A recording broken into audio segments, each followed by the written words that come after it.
What's up, y'all? I'm Fangirl, and I am a huge fan of game theory. I've been a huge fan of game theory and film theory for years. Film theory, I'm a newer fan, but still, I'm a huge fan of game and film theory. Huge fan of Matt, Pat, and Steph. I love how they encourage kindness within their community. Their community is generally one of the most positive that I've ever been in and ever seen. And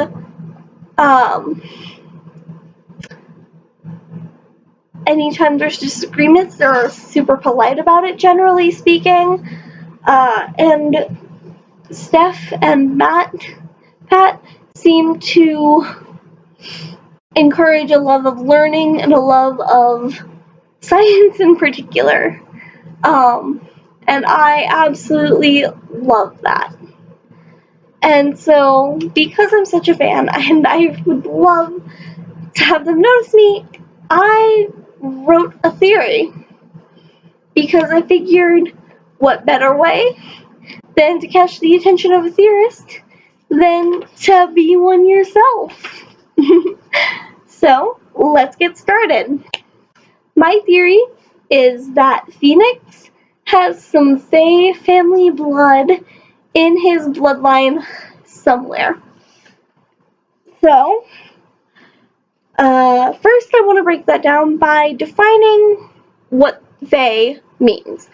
The Fae family, or the Fae clan, as I will probably refer to them mostly as in this video, are a group of psychically inclined, a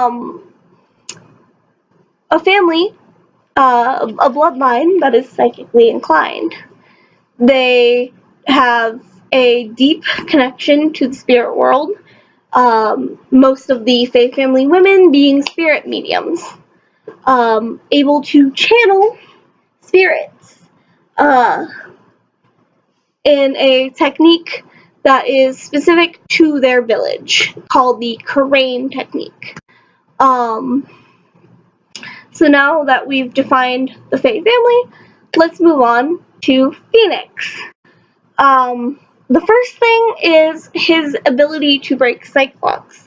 In the second game, Maya gives him his Magatama, or her Magatama, I mean. Excuse me. She gives Phoenix her Magatama because she's in jail, and Pearl is terrified of Phoenix because Pearl's been taught to fear anyone from outside of the village. So, Maya gives him her Magatama to show Pearl so that Pearl will help him. And boy, does Pearl help him. Not only does she become his sidekick and help him out throughout this whole case, but she also psychically charges Maya's Magatama and hands it back to Phoenix for him to use. Now, the psychically charged Magatama lets him see these things called psych locks, which basically they are chains and locks over someone's heart that appear when someone lies, and Phoenix breaks them pretty easily by just presenting evidence and calmly debating with these people about their psych locks that they break, and then they'll tell the truth. Now that psych locks have been explained, back to Phoenix. He's able to break these. Pearl, you never see her break them in all of the games, but she does teach Phoenix how to break them in the first game. And then he kind of reteaches himself through the other games. It's kind of an interesting experience. But he gives but he can break psych locks. And then when he gives his Magatama to Edgeworth, who doesn't really believe in anything mystical, Edgeworth is actually able to break the Cyclops because of the Magatama's charge, I believe. And so maybe that's not the strongest piece of evidence that he can break Cyclops, but I do have more coming at you. The second thing is that the Fae family men and even some women have the tendency to leave the village. Now, the men in particular leave the village mostly to work. As Maya says in Reunion and Turnabout, and I quote, "They usually work someplace outside the village." So, with the men leaving so often, maybe one of them had a secret second family. Ooh. Now, that's kind of dumb to put all of my chips in, but Misty Faye left after being disgraced. And I don't think she mothered another child after Maya, but other family members have left the village. For example, Morgan Faye's husband took Iris and Dahlia, his twins, with him. And then Morgan ended up having Pearl a few years later.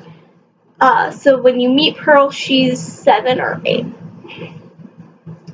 So, with the family leaving the village so often, or at least examples of the family members leaving the village a lot, it doesn't seem entirely unlikely that men, sick of this kind of marginalized living,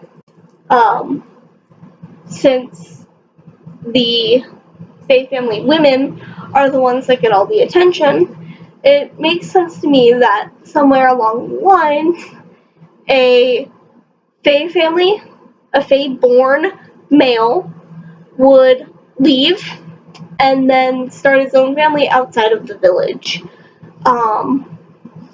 And that ESP that runs in the bloodline, which I will prove later in just a moment, would get passed down because it runs in the bloodline, which would weaken it, but that makes sense, and you'll see why in just a second. So, I mentioned the bloodline. Well, Maya has said that the Faye family, in particular the women, have always been quite sensitive to the spirit world, and she said that the women have been mediums for generations, which we already know, but she also specifically says that ESP runs in their blood. So, if that runs in their blood, and a Faye family member outside of the village had kids, then that ESP would run in the bloodline, and if it weakened over generations, like I believe it naturally would, then it would make sense for Phoenix to be a Fae, because his is pretty weak and just kind of comes up in specific times when he really needs it. And Mia, being a strong spirit medium, has kind of pushed herself when it comes to Maya before, and she's kind of pushed herself, I believe, for Phoenix. And because of her connection with Phoenix, I believe that's why he can see and hear her, because there are times he's seen her or heard her throughout the games. The first time he saw her was in Turnabout Sisters, when at the very end there's the picture of them all holding their hands together like that. And you see Mia next to Maya, and Phoenix is shocked because Mia's a ghost. But he can see her. He wouldn't be shocked unless he could see her. There have also been times when Phoenix was about to give up that Mia spoke to him and kept him from giving up. So that means he's heard her before.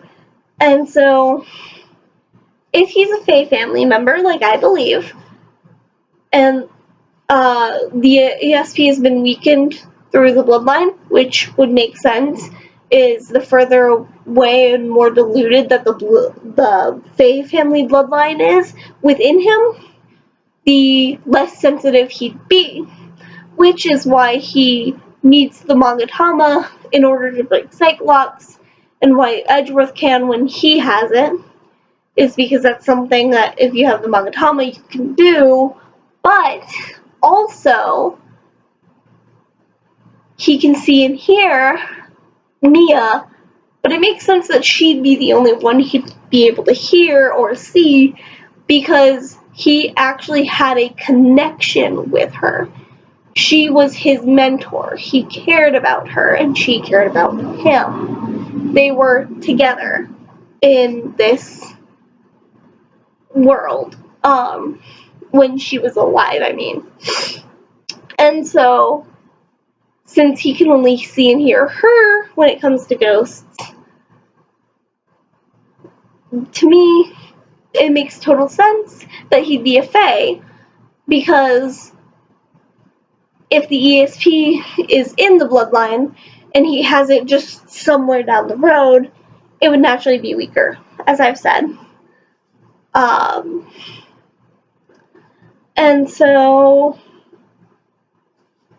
that's my theory. But hey, it's just a theory. To quote game theory, it's just a theory, a game theory. Thanks for watching. And Pat, if you watch this, thank you so much for being such an inspiration to me and such a positive force for good within the YouTube community, and not only the YouTube community, but the gaming community, and not only the gaming community, but a positive influence on my life in particular. Your VidCon speech, I believe, from last year about the friend of yours in high school made me cry and changed my perspective on a lot of things. So, Pat, if you are watching this, I just want to thank you so much for being such a positive force for good.